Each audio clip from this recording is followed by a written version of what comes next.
All right, good morning, good afternoon. Welcome to another Water Talks. Today I'm excited. I've been wanting to do this one for a while with Nicole. This one's called Tips and Tricks for Real-Time Controls in InfoWorks ICM.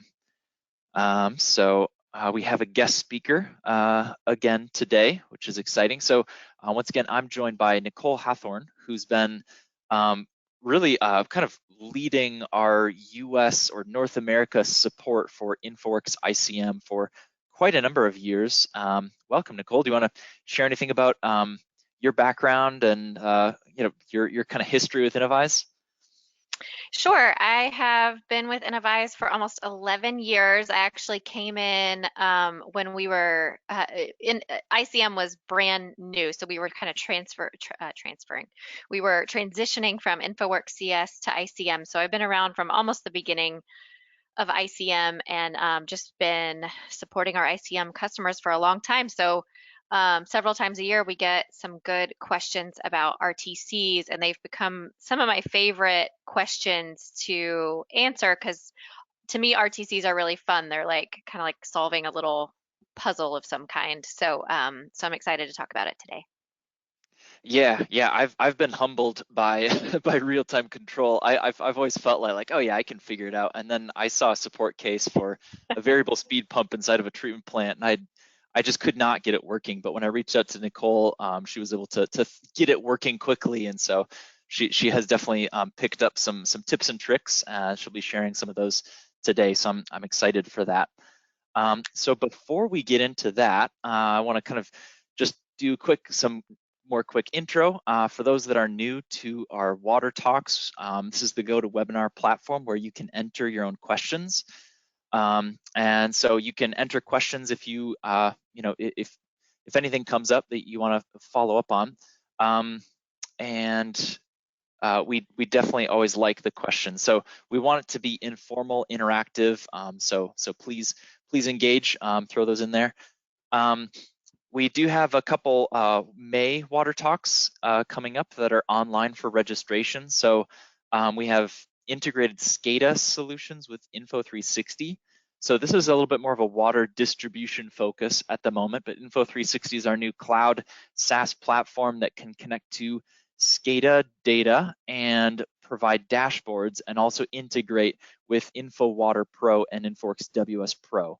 So if you are a water distribution modeler, consultant, or utility working with InfoWater Pro or WS Pro, there's some really good synergy you can get with SCADA data in Info360. And so with this one, we're bringing in our project manager for our ongoing Info360 projects, just to kind of demystify this SaaS product launch and how, what does it actually look like, the timeline and everything.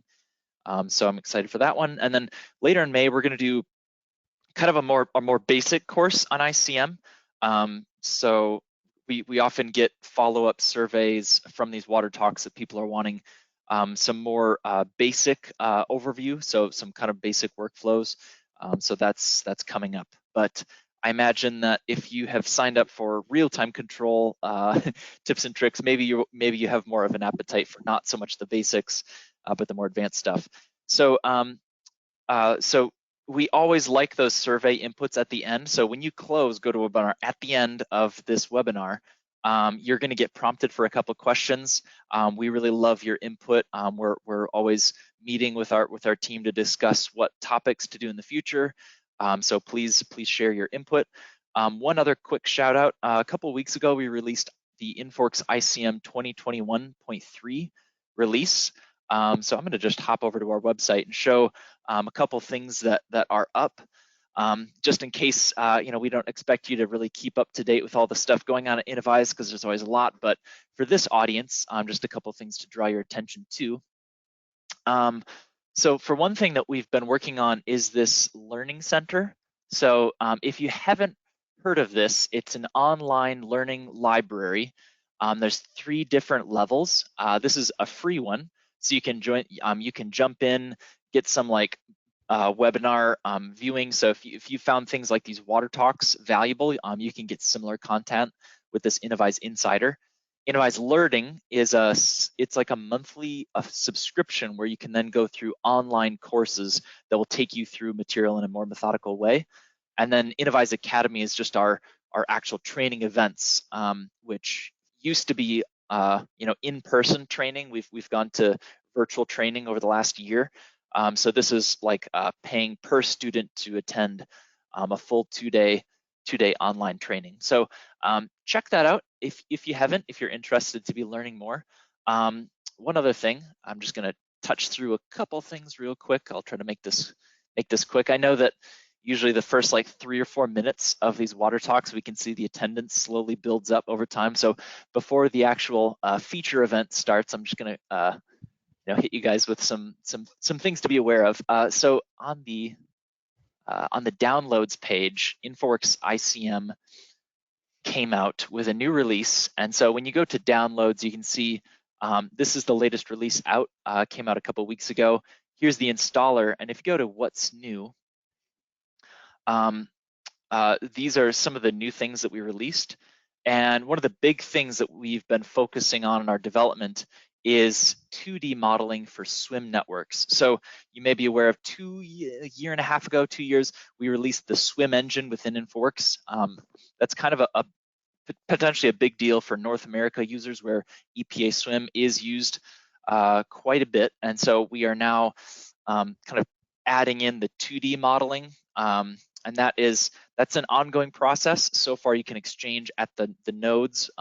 There's not riverbank coupling yet. That's coming down the road. Also, recently we added time series integration if you wanted to do near real-time modeling, as well as spatial radar rainfall. We've added area averaged rainfall for those. So that's just a quick note on things that you can find out about what's new. Some other things is that if you go to the knowledge base, there's actually some other really good topics if you want to learn more, like how to model river junctions and confluences. That's always a topic that comes up that is not obvious if you're new to it, and some different things. So since I know that the attendance in a water talk like this is, you're kind of looking for new tips and tricks and learning and resources, just wanted to point you out to some of those that are available. All right, so that is enough of that detour.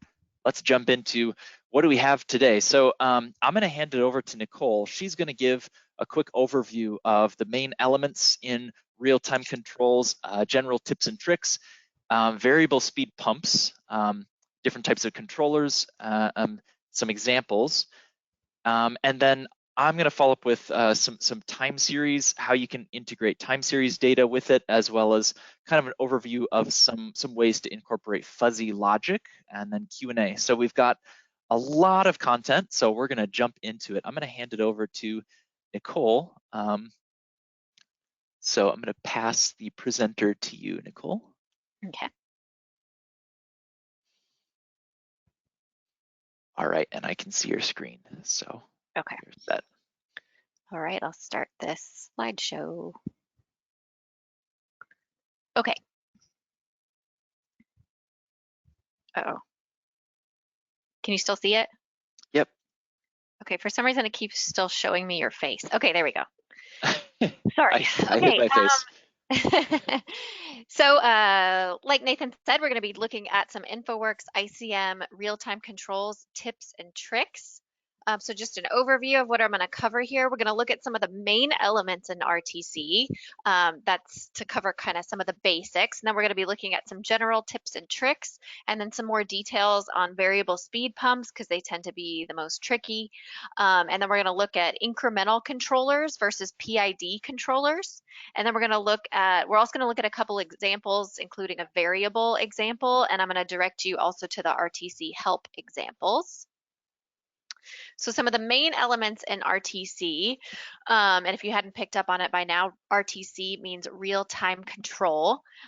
So with RTCs, you're going to be changing the model parameters based on simulated values. So to do that, there are the three main elements of an RTC are the regulator, the range, and the rule. We're going to talk about those in some more detail. And then we have some other, we call them dependents, which are the logic dependent, the controllers, the variables, and the tables. So we're going to look at some of these in more detail as well. So the regulators, this might be the most important slide I have for you guys. The regulator is the physical structure that's going to be controlled. So you're going to be controlling a pump or an orifice or a weir or a gate. And this table shows you which regulated variable is possible to control with an RTC. So for a fixed pump, you can only control when that pump comes on or off. With a variable speed pump, you can only control you can control whether it's on or off, but you can also control the flow that's discharging from that pump. With a variable frequency drive pump, you can control whether it's on or off, but you can also control the speed at which it's operating. For a limiting discharge orifice, you can only control the maximum discharge with an RTC. And then for a variable crest weir, you could control the crest level. With the variable width weir, you can control the width, and then a variable height gate, you can control the vertical opening. And the reason why this is so important is I've gotten questions before, for example, where a customer wanted to control the discharge coefficient of a limiting discharge orifice, and you can't control that. With an orifice, you can only control, the only variable you can control is the maximum discharge. So in the case of if you did want different discharge coefficients used under certain conditions for, let's say, an orifice, you would have to have multiple orifices that include those different discharge coefficients, and then you would use an RTC to say when exactly each of those are being used. So in real life, you wouldn't have, if in real life you had some way of controlling the discharge coefficient of an orifice, that just can't be replicated in the model, but you could create multiple orifices that obviously don't exist in real life, and then you could use RTC to say when each one of them is being used and how much flow can be controlled through each of those. So I hope that makes sense. So I actually find myself often with an RTC question, someone's trying to control, they'll send me like a long paragraph of what they want to happen in their model, and I'll decipher in the paragraph what it is they're trying to control. And then I'll just maybe double check this table to make sure that that's even something that could be controlled. And then I can kind of help them go from there. So also with the regulator, so once you create the regulator, you have to define a regulator. You want to define the variable option for that regulator. So for example, I created a gate, but if I want to control this gate with an RTC, I want to make sure that I choose one of the variable types. So maybe that's the variable vertical sluice or the variable radial sluice. I'm going to turn on my pointer. Can you see my spotlight, that red thing? Yes. Okay, cool. Just checking. Oh, it's not letting me switch slides. I was hoping I could just keep it on. Hold on, let me turn it off.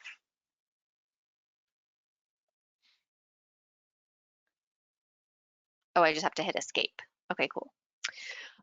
So we talked about regulators, so now we're going to talk about ranges, the next kind of main element in RTC. So your ranges are what you use to measure, so they're your measurement devices. So you might want to, for example, control a pump based off the depth of a node. So you would use a range to look at that depth in the node, or the flow in a pipe or in a pump. Or even the amount of rainfall in a subcatchment. You would use a range to do that. The ranges tell the regulator when to operate. So under what conditions is the regulator gonna turn on or off or change flow?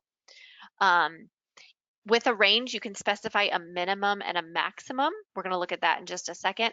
And then with your range, when it's during the simulation, your range will return either a value or a true or false, and then the rule will respond off of that value or the true or the false. And so with rules, the rules are what controls the regulator. So it uses a range. It's going to look at a range to determine how the regulator will respond, and then it tells the regulator to respond. So if a range, for example, that's being used in the rule is true, then the rule will be carried out. So we're going to look at these in some more detail in a second. And to create your RTC, to be creating these regulators and rules and ranges, you want to access the RTC editor first. So you want to make sure you have a network open, because you can only create RTCs within a network. So your network's open, and then there should be, let me turn on my spotlight now. There should be an icon in one of your toolbars that looks like this that you might want to use. Just it's personal preference here, how you want to access your RTC editor. And then you might have this grid windows drop down here, and you'll find the RTC editor there. Note that if it is grayed out, that just means that your network isn't open. And then the windows here, you can also, from the window drop down, click on grid windows, and then you'll see the RTC editor down there. And so for a simple example of how a regulators and ranges and rules would be used in an RTC is we have this pump here that's attached to this wet well. Oh, let me turn my spotlight back on. Sorry, so we have this pump, and then we've got this wet well. And so the regulator is the pump, this K.1 link, that's the pump. And then we want to set up a range. We're going to call the first one cut in. And we're going to say that when the water is above 79.5 meters, so right here would be 79.5 meters. And then we're going to create another range called cut out. And we're going to say when water is below 77.5 meters. And then we're going to set up some rules that include two rules. So one includes the cut in range, and it's going to say when this is true, the pump is on. And then a second rule that takes into account this range, and it's going to say when cut out is true, the pump is off. And so here's what it would look like in your RTC. So you have your regulator here, your cut in range, your cut out range, your cut in rule, and your cut out rule. And you can kind of see from the RTC at, oh, let me turn on the spotlight again. Sorry, I wish I could just keep that on. So you can kind of see from the way that it's, sorry, the way that that it's arranged in the RTC editor, you can kind of just even look at that and see what's supposed to happen. But I wanted to cover a common mistake with the min and max values. So in these ranges, for the cut in, we're saying any value above 79.5. So when you're saying any value above a certain value, you want to use that value as the minimum. So it's actually, I find it easier to see up here in the way that it's written in the RTC. So what it's saying is 79.5 plus infinity. So anything from here to infinity is when the pump would turn on. And then for when the pump would turn off, it's when the wet well is at 77.5 or anything lower than that to infinity. So I think that once you set up your ranges with a min and a max, maybe just look at how they are how they're written out here in the RTC editor to make sure that that's what you want to use for your ranges, because calling them minimum and maximum is a little bit confusing. Now, when this would be a little more, where I think it makes a little more sense is if, in terms of just it not being confusing, is if you had, for example, maybe you want the pump to do something different when it's between 77.5 and 79.5. In that case, 77.5 would be the minimum and 79.5 would be the maximum. And so then you might want your pump to do something during that range of levels. And so then it makes a little bit more sense. But when you're saying any value above a certain level or any value below a certain level, it might be a little confusing. So that's just something to keep in mind. And so we've looked at regulators and ranges and rules.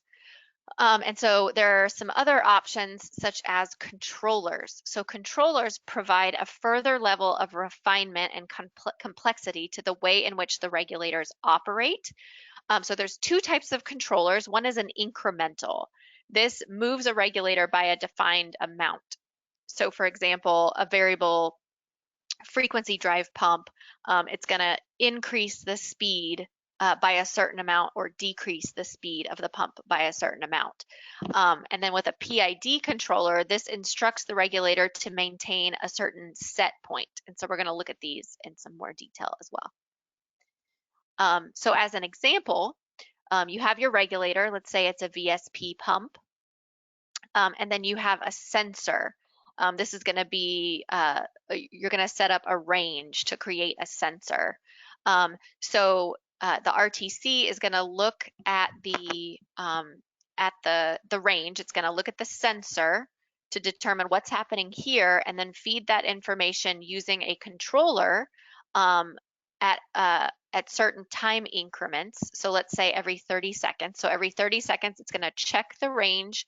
It's going to feed the range information back to the regulator and tell the regulator to move in a certain way to regulate the flow to then create, to hit a certain set point or to maintain a certain set point. So we're going to look at how to do that. So with an incremental controller, turn on my spotlight again. So we looked at creating the ranges and the rules, and so the controller adds a little bit of more complexity. So the controller is saying, and in this case we're looking at an incremental controller, that we want to check the ranges every 300 seconds. So in this example, the pump is only going to be able to respond every 300 seconds. So for longer simulations, this would probably be somewhat acceptable. And so then the controller is then also used in the rules. So in this example, the first rule is going to increment the pump's speed, I'm sorry, the pump's flow by 0.01 meters cubed per second every 300 seconds based on this first range.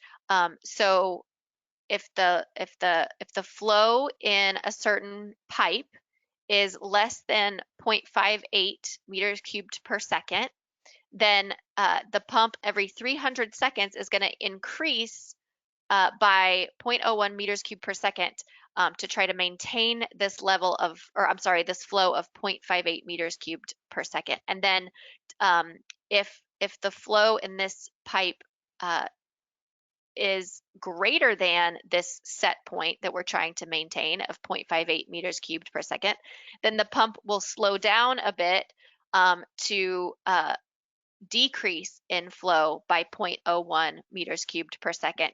And this is all, this incrementing and this decrementing is to try to maintain this this amount of flow in a pipe that's somewhere else. So when you're setting up the incrementing and the decrementing rules, you would use a positive value to increment. So they would have entered 0.01 here, but you would use a negative value for decrementing. So they would have used a negative 0.01 here to tell the rule that we're going to decrement based on this range up here. And so that was incremental. So with an incremental, you have to have two rules because you want to tell the pump or whatever it is to increase under certain conditions and then decrease under certain conditions. But with a PID controller, so within the controller, let me get my spotlight back, sorry. In a PID controller, you define the PID. You choose PID, and then you use a sensor range. So in this case, we're looking at the flow in a pipe called H1. So that's our sensor, and then we define our proportional, integral, and differential coefficients. If if you're not sure how to define these, not a lot of people are super well versed in PID controllers. There's some really great stuff. In fact, I think the best article I found on PID controllers and how to determine these coefficients was actually in Wikipedia. So when I have customers ask, I actually send them that article to help them just kind of understand what these coefficients are so that they can determine what to try to use here first. But one of the main things that we, and one of the most important ones of these coefficients is that if the set point that you're trying to maintain is downstream of the regulator, then you want to use a negative proportional coefficient. And if the set point is upstream of the regulator, you want to make sure that proportional coefficient is positive.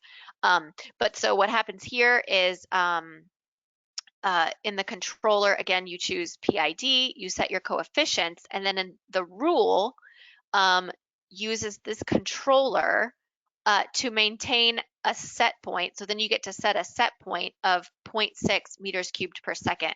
So now what's going to happen is at every 300 seconds,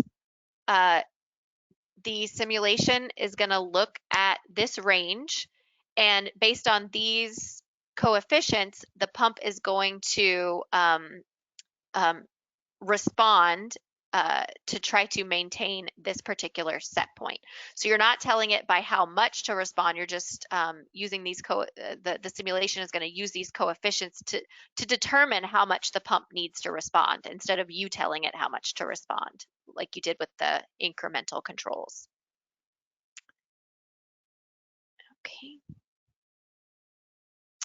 And so that was kind of a how to use controllers. We're gonna look at those again when we look at VSP pumps. But another example I wanted to look at is a variable.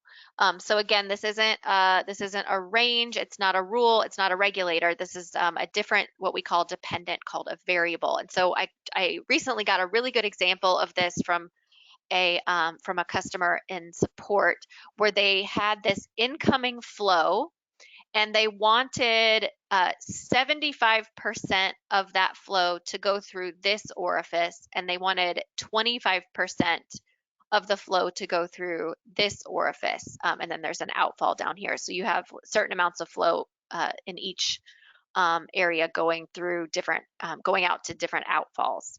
And so the way that you use a variable is, so in this example, the range, you want to measure the flow, you want to look at the flow in this pipe.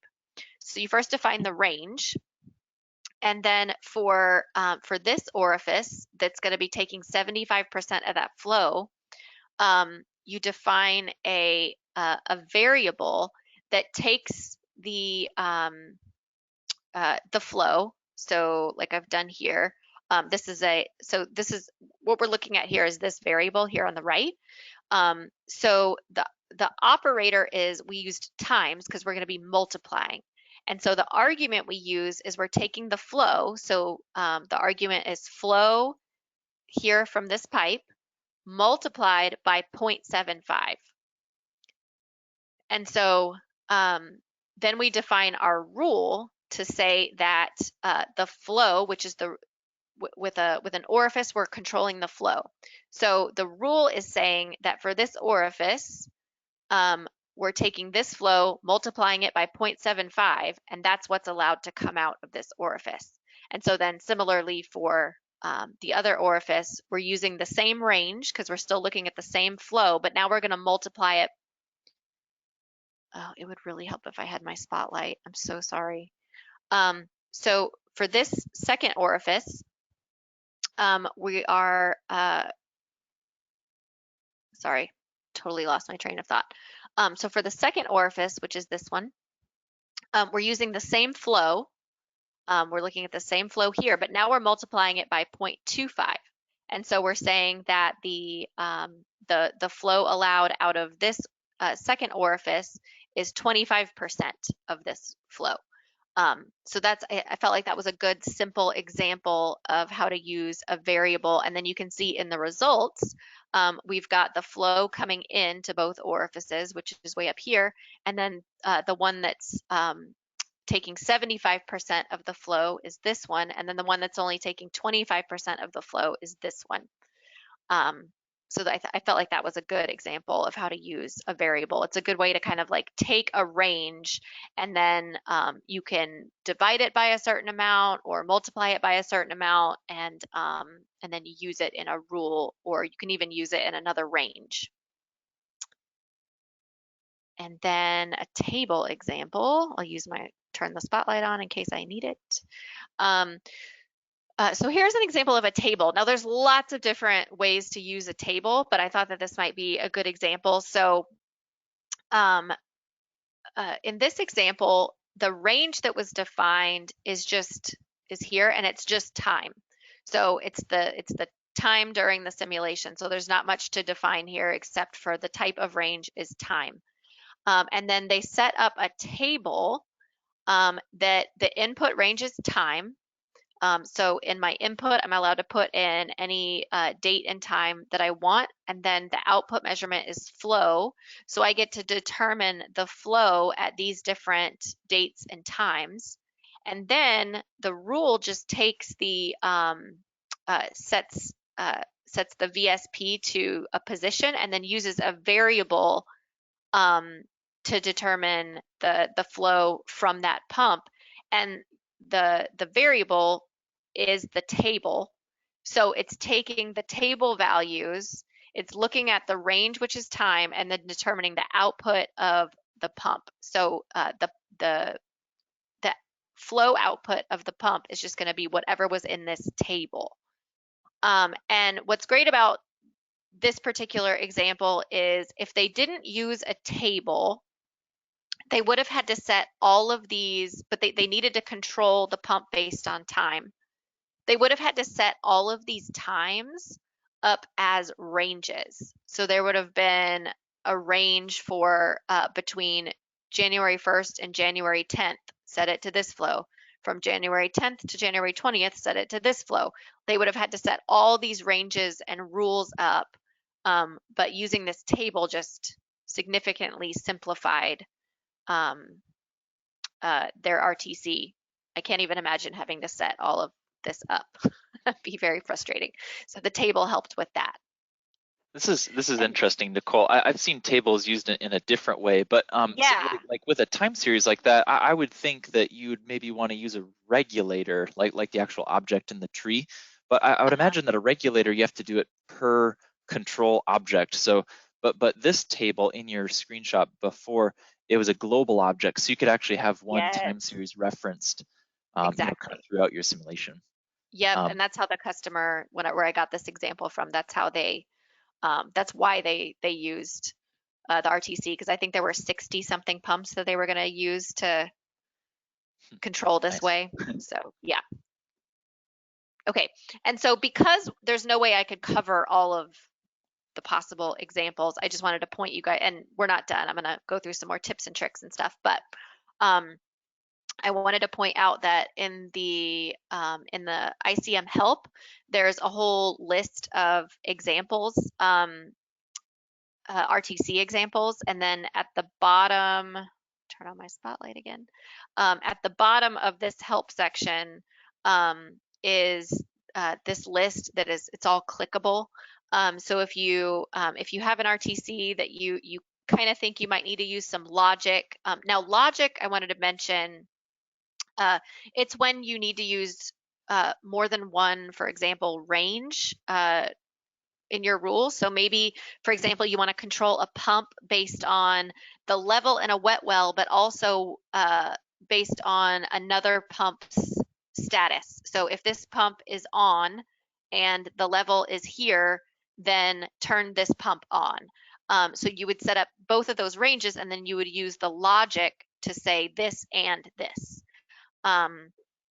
So that's a logic example, but so the RTC examples can be found in the help, and then if you scroll all the way down in this section, you'll find a list of examples here, and you can click on each of these, and it gives a really good paragraph of what each example represents, and then it shows you exactly which ranges you would need, all the logic you would need or the controllers, and it gives a good explanation of all of it. So even if you have an RTC that might not exactly replicate one of the examples, it's still, the examples are still helpful in showing you what each piece would be used for to kind of help you maybe with your own example. And then of course, if you still can't figure it out, a lot of times it'll help you get started. But if you're still having any trouble with it, I am so happy to help in support.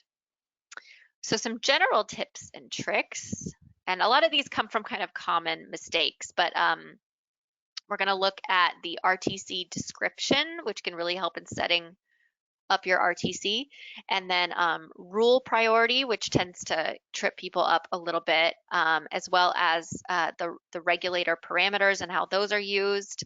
A couple more things about controllers, some things to keep in mind when you're creating those, such as the rule versus the rates of change, and then the measurement interval versus the time step. And then also how the catchment data of your regulator comes into play.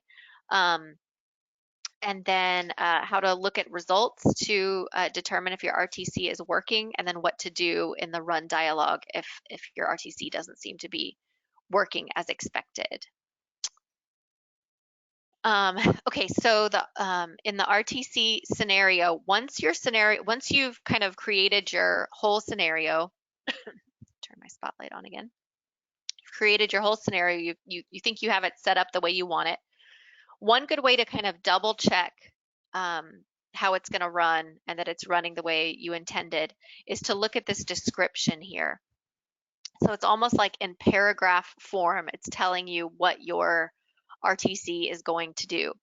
And one thing to keep in mind with this description is you're going to see a lot of unless subsequent rules are true. And what that means is the RTC will always start at the bottom. So this bottom rule has priority over every other rule. So if this rule is true, based on the range it's using or whatever, it's not even going to look at these other rules because only one rule can be true at a time. So so if I look at the description, it's saying unless subsequent rules are true, this link will be set to zero flow. If it's not true, it moves on to the next rule and the next.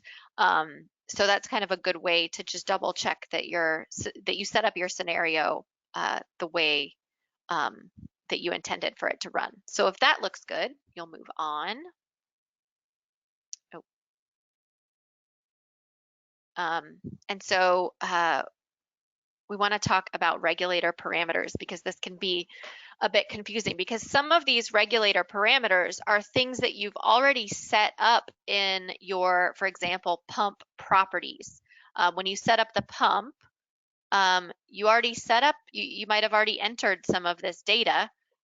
So why am I having to enter it again? So if you leave these values blank, then by default, your RTC will just use what's in your pump properties, unless you've ticked this box to override other control. So when you tick this box, it's actually okay to leave your initial flow blank because if you leave it blank, then ICM will just estimate it for you. But when we're speaking about the regulator values, which are like the positive and negative rates of change, if you leave these blank or set them to zero, and it's not going to look at your pump properties. So the problem with that is that now you're going to get an RTC error. It's going to say your positive rate of change must be greater than zero, negative rate of change must be greater than zero. So you do have to set it to something other than zero. Now, if you don't have this checked, it is okay to leave these blank. Again, it'll just use what's in the pump properties. So you just want to be aware of that. If you were to accidentally do this and leave these blank or set them to 0, when you go to run the simulation, you'll just get an error that says you can't. Actually, I think it even shows up in validation. It'll show that you can't have these values as 0. So just something to be aware of. Hey, Nicole, Yeah. there was a question on that override other control from earlier, and someone said that they've noticed that even though override control is checked in the RTC window, the pump definition properties still appear to override the RTCs. Can you comment on why someone might experience that or how to troubleshoot? Yes, I'm getting to that actually. Okay, Yeah. perfect. Yeah, and that's a great question. That's actually one of the things that trips people up the very, very most. In fact, it still trips me up sometimes. And I think it's the next slide. So I'll talk about this and then I'll get to that. One thing to keep in mind when you're creating your controller is that the rule that indicates how much you're going to be incrementing or decrementing in flow or speed, that's how much the pump wants to move. But the rate of change that you set in the regulator, let me turn that dang spotlight on. Can you actually keep the spotlight on and just use the No, arrow that's keys what on I your can't. keyboard? No, I can't. I can't go to the next slide with it on. So the That's arrows why won't I've been work? Oh, complaining. Yeah. No. interesting. Okay. Wait, is there an arrow? Let me Yeah, try. do you have like on your keyboard, the arrow key forward or backward? So that's what I usually do. Let me try that because I was using the down and up, but that wasn't working. No, it's not working when I have the Okay, spotlight on. Yeah, sorry. strange. I know. Okay.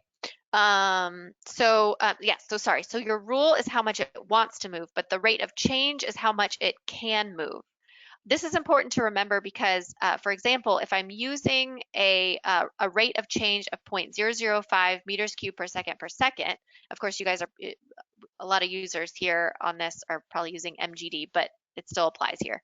You can still do these calculations. So if I'm using this rate of change, but my max change in my controller is 60 seconds, then the max change I can expect is 0.3 meters cubed per second. But then if my rule is saying I want to increment or decrement by something that's greater, so in this case, we're looking at 1 meters cubed per second, that's more than this. It's not gonna, it's limited basically by my my rates of change. So it's not going to be performing the way that I want it to perform because I just threw a value in here that's not big enough. So you want to make sure that you're using rates of change values that are big enough. So now I increased it from 0.005 to 0.5 meters cubed per second. So now when I multiply that by my 60 seconds, I've got now 3 meters cubed per second, which is greater than what I indicate in my rule. And so now it'll be able to increment by this amount because it now has the space to do so because it's not being limited by the rates of change. So that's one thing to keep in mind with variable speed. And then the other thing to keep in mind with your controllers is your measurement interval. This defines the time interval at which the regulator can move.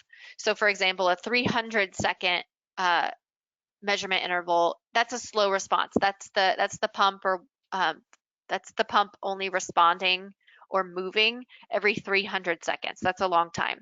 If you want a fast response, you would want to decrease the measurement interval to 1 second. But you want to be mindful of what you're setting your measurement interval to because it has to be a multiple of the simulation time step. So I wouldn't be able to use a 60-second run time step and then have my pump respond every 1 second because the pump is limited by the run time step. So if I wanted the pump to respond every 1 second, I would need to decrease my run time step to 1 second. So that could significantly increase the speed of your simulation when you decrease the hydraulic time step that much. But with a 60-second time step, my measurement interval could be 60 seconds, or it could be 120 seconds or 180 seconds, any kind of multiple of the 60 seconds. And then something else to be aware of is just, I mentioned that your rates of change could limit what you use in your rules. You could also be a bit limited if you just kind of willy-nilly set your max flow, for example, for your VSP pump. So if I set a max flow of 2.0 meters cubed per second, but now I can't use my RTC to maintain, let's say, a level that I'm trying to maintain somewhere. Maybe that's because it's increasing, the pump is increasing to a speed that or a flow that it can't go any higher. So I'm not able to maintain that set point.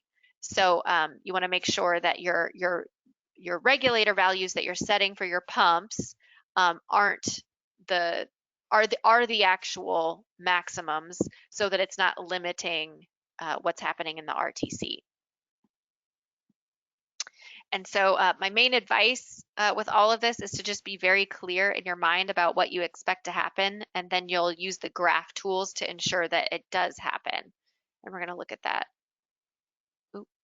Yeah. So with the example we've been looking at, we were trying to maintain a wet well level of 79 meters with a pump flow.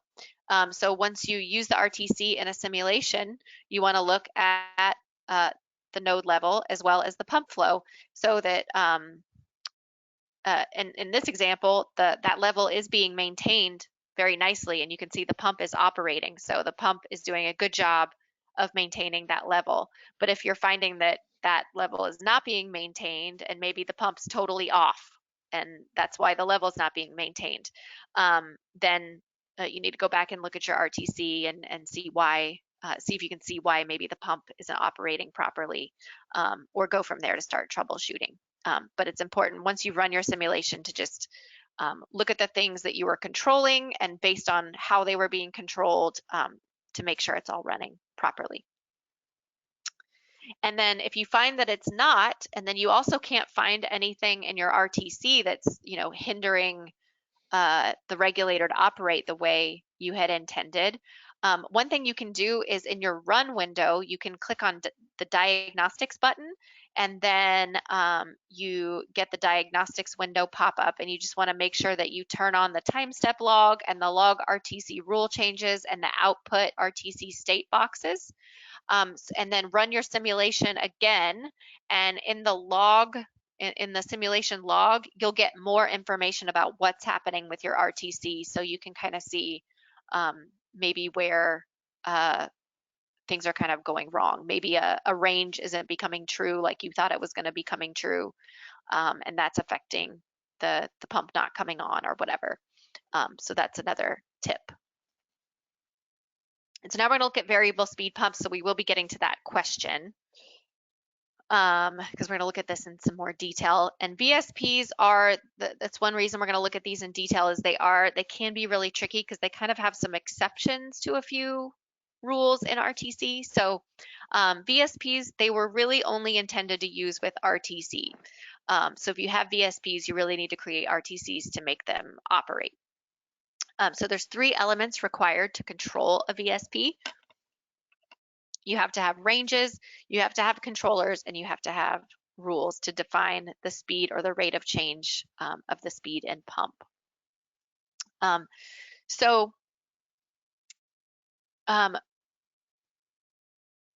With a VSP, you want to define what it is you're trying to control. So in this example, we're trying to maintain a level in a node. So the pump is going to be trying to maintain this level. You'll need to estimate the initial flow of the pump. Maybe you have some field data where you know what the initial value is, but if not, just kind of in your first run, go ahead and estimate it. And then you'll go next, sorry. So then you'll set up your controller. So now we're gonna, every 60 seconds, we're gonna be looking at these ranges so that the pump can respond. And then we set up our rules to say that when the level is above 79, we're going to be incrementing upwards. We're going to be increasing in flow, and then when the level in the node is below 79 meters, we're going to decrease the pump in flow.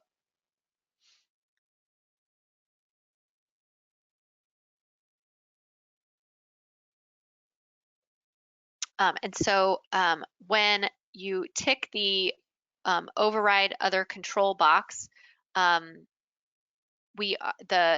what's included in the RTC, so these rates of change, is going to be, no, not those are rates and change, these rates of change. They're going to be overriding what you have in the regulator. And so I think this is where we're going to answer that question. So if you have the override other control box ticked with a VSP, you have to have not only do you have to have the incremental rules to say what the pump is going to do when it's on, so it's going to increase and decrease in speed based on these conditions. When you tick the override other control, that means that the on level of the pump is not going to be used. So in that case, you need to use the RTC to say when the pump is actually going to come on. If you never tell it when to come on, then it can't increment or decrement in flow. So again, whenever this override other control box is ticked, you have to have an on rule. You actually don't have to have an off rule, because no matter what regulator you're using, if you have an override other control ticked, it's still going to use the off level that you defined for that pump in the pump properties. But in this case, there's a switch off rule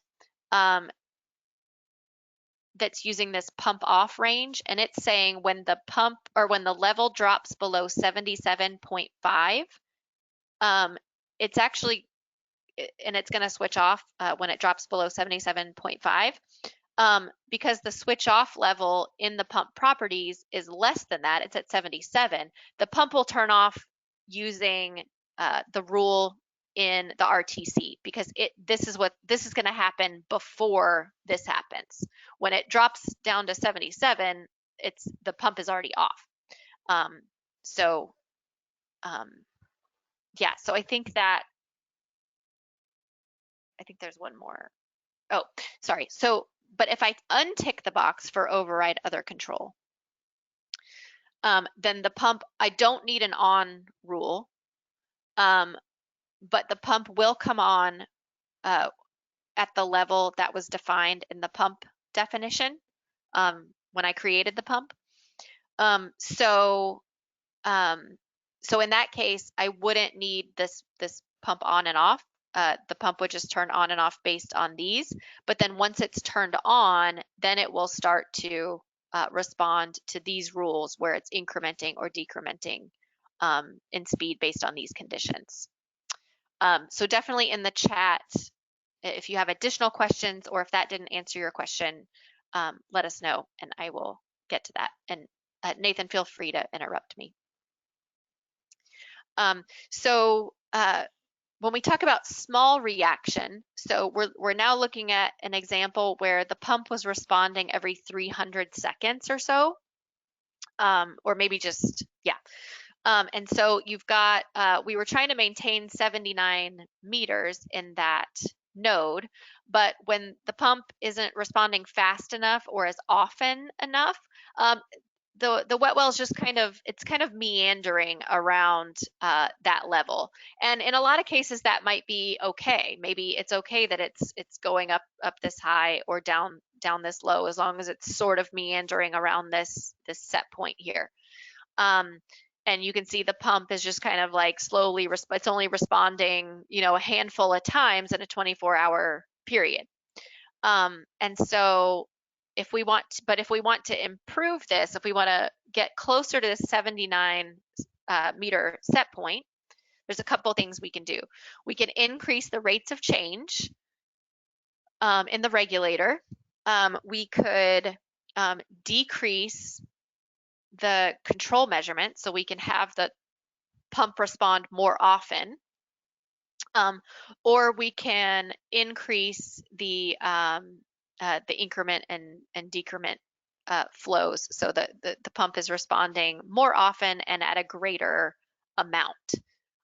So when we do this,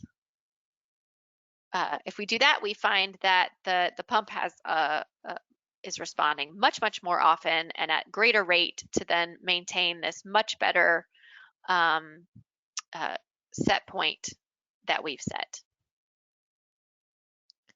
And so just some comments on, we're going to look at some stuff regarding incremental controls versus PID controllers, because I get that question a lot. When should I use incremental versus PID? Because a lot of people, they want to use PID for some reason, but they end up getting a little frustrated with it. So in most cases, the use of an incremental controller should be ruled out before the additional and often unnecessary complexity of a PID control is introduced. So if a PID is frustrating you, it may not be because it's a lot to learn and it's a lot to kind of like tweak to try to get it to do what you want it to do, whereas an incremental control is it's a lot simpler and it's just going to do what you tell it to do. So with a PID, again, in the controller, you define the PID and then all of the coefficients, and then you only need the one rule, and you get to define your set point.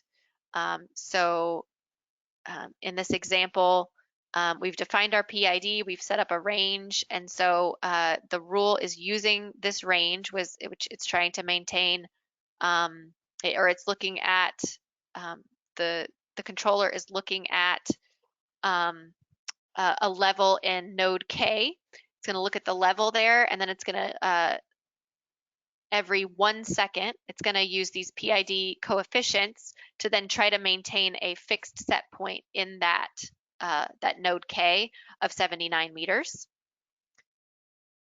And so it worked really well. This pump is flowing very nicely and not erratically at all, and it's maintaining this level of 79 meters. But I can't imagine how long it took to determine the PID coefficients that kind of got that just right. That would have taken, at least if it were me, that would have taken me some research to kind of really figure out what exactly was the right thing to use there. So sometimes you can get to somewhat of the same result using an incremental control. So the tip here is to use incremental controllers if possible, because they're just more simple. However, if an increment cannot be found, sometimes you can adjust the rates of change or the controller measurement and still not maintaining the set point the way you want to maintain it. And so in that case, you can use, I would move on to using a PID. And that's all I have. Were there questions, Nathan? Yeah, let's see. So if there are ranges, rules, or different things in your RTC, but they're in the incorrect order, is there an easy way to rearrange them without having to redo? Oh yeah, I think I have ICM open on my machine, and I can, because I don't think I could just explain it word of mouth. Let's see. Yeah. I think I have.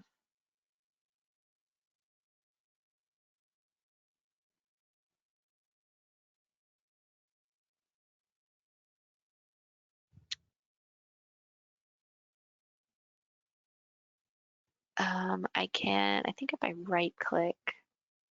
You should be able to click and drag. That's what it is, yep.